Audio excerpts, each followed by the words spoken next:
ঠাকুর আপনি বলেছিলেন সাত্ত্বিকের সংসার হবেই শিবের সংসার।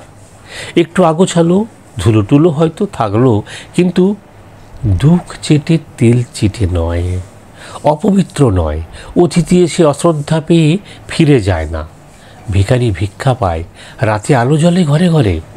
সুন্দর একটি ঠাকুর ঘর থাকবে, নির্জন নিরালা, ধূপ ধুনুর গন্ধ ভরা।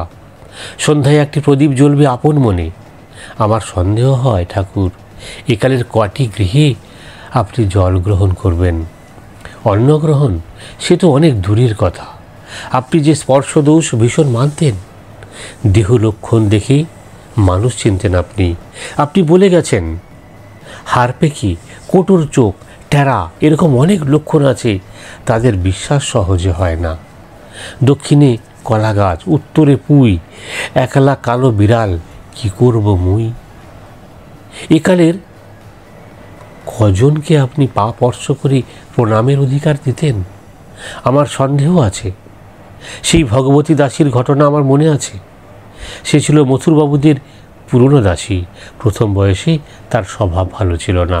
একদিন ভগবতী আপনার সঙ্গে নানা কথা কইতে কইতে সাহস পেয়ে আপনার পা ছুঁয়ে প্রণাম করেছিল। সঙ্গে সঙ্গে আপনি এমন করে উঠেছিলেন যেন বৃশ্চিক দংশন করলে।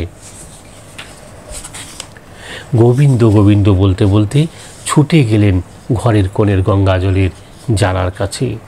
পায়ের সেই জায়গায় দুটো জল দিয়ে ধুয়ে তবে শান্তি।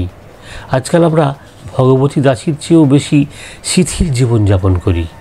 আমাদের চরিত্রের সব বাঁধনই প্রায় আলগা হয়ে গেছে।